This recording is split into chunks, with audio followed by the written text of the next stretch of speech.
In this video, we're going to create a quiz in JetNet the simplest way possible. Navigate to your class. Turn editing on. Select the topic or week where you want the quiz to appear. Click Add Activity or Resources. Slide down, choose Quiz, then click the Add button. This is the familiar configuration for all quizzes and all items in JetNet. Provide a name, that is required. Description is optional. Then there are all of the typical configuration things that you can do. Timing. Timing allows you to specify an open time and date for the quiz and a close time.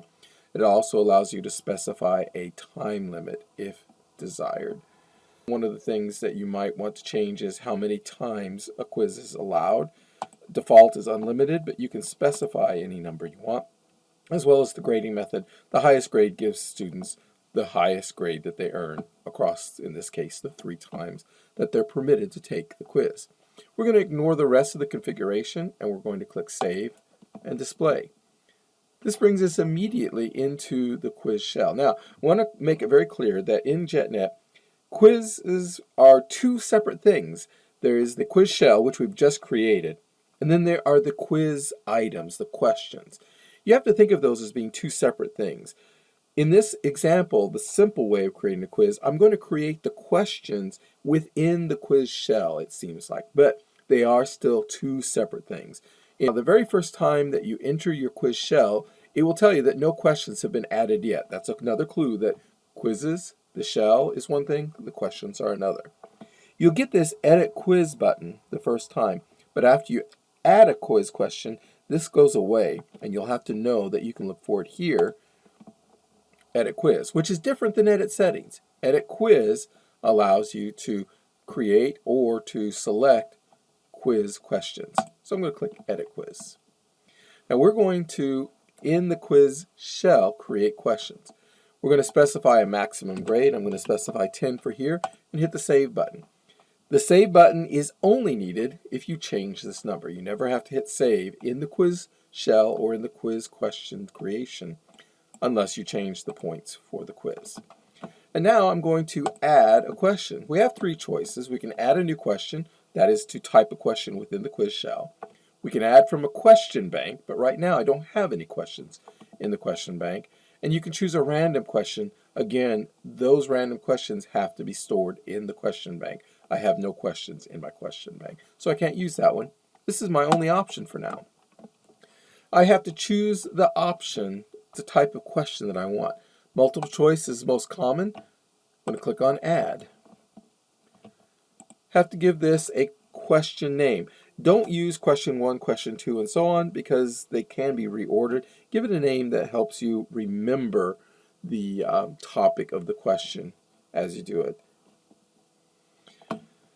1 point just means that each question will have the same weight if you keep that default. Do that the same. You can provide general feedback for the question if you want. I'm skipping that for now. You can have more than one answer. In this case, I don't want more than one answer. There is only one choice.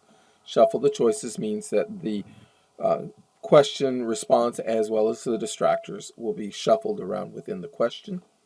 The numbering is automatic, ABC. You can choose others, but I like to leave it as default.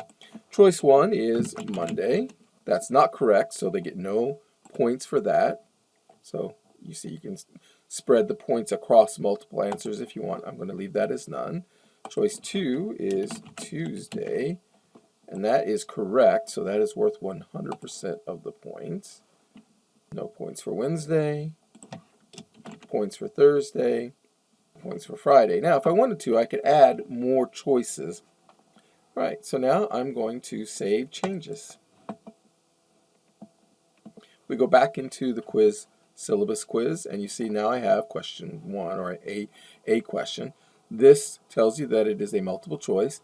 This allows you to edit the question. That means you can return to the question, change anything that you've just done about it. Once you're done with that, again, you can hit Save Changes. Over here, this allows you to preview the question so you can see the question as it will appear in the quiz. And this allows you to delete the question. Again, I want to add another question, a new question, and true and false. Click on the add.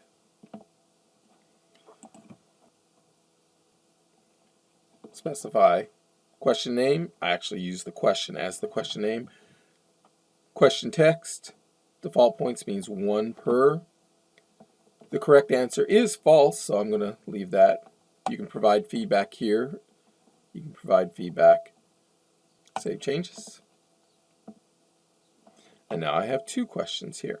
That's enough for this example. You can, of course, continue to add questions.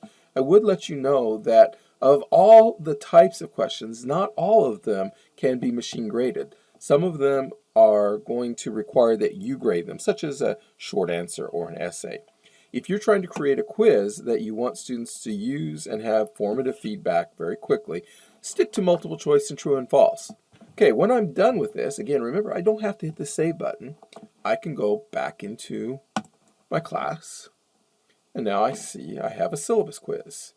Clicking on that syllabus quiz allows me to attempt it, so I'm going to just go through here as if I were the student. I'm going to get them wrong. Submit all and finish. Submit all and finish.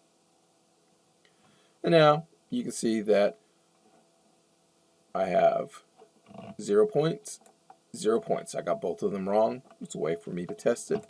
Finish the review. And then I could reattempt this. And that is very simply all you need to do to create a quiz.